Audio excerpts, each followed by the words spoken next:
Mohamed, when you look at what's going on in the US, do you really worry about shadow banking? And again, when you talk about shadow banking, do we have any idea of how big this is? So we don't. And that's one of the problems, is that the supervisory process and the regulatory process has lagged developments. So what happened, as you know, is that lots of the risks that were in the major banks migrated to the non-banks, and non-banks now operate like some of the major banks. We don't have a good understanding of that, but what we do know is that sudden moves tend to catch people offside. I mean, you and I lived through the October-November drama in the United Kingdom.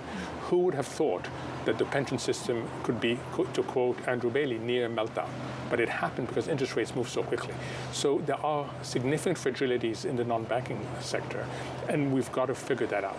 But in the US, is it the Fed's fault because they were behind the curve in dealing with inflation and then went all guns blazing? You know, the example I use is, how would you feel if you're in a car when there's fog and the driver continues to drive it at maximum speed?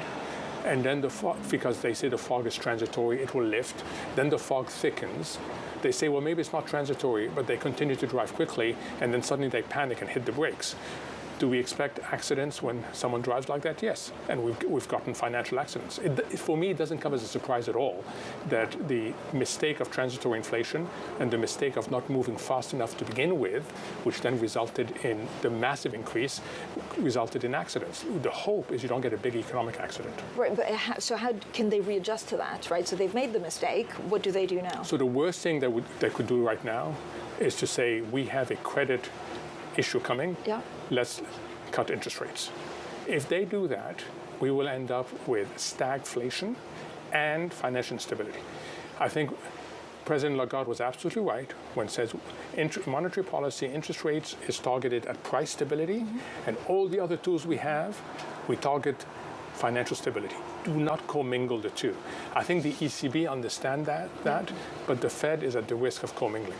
But this is different. This is actually also the argument that Ellen Zentner of Morgan Stanley was saying, is that they have to keep these two separate. It's very easy to conflate them if it infects the economy. Correct, and the market has already conflated them. The reason why the market thinks that we're going to get a cut as early as June is they believe that the Fed is going to be reacting not to a significant decline in core inflation. That's going to be a problem, but it's going to be reacting to something else. And I think that would be a mistake.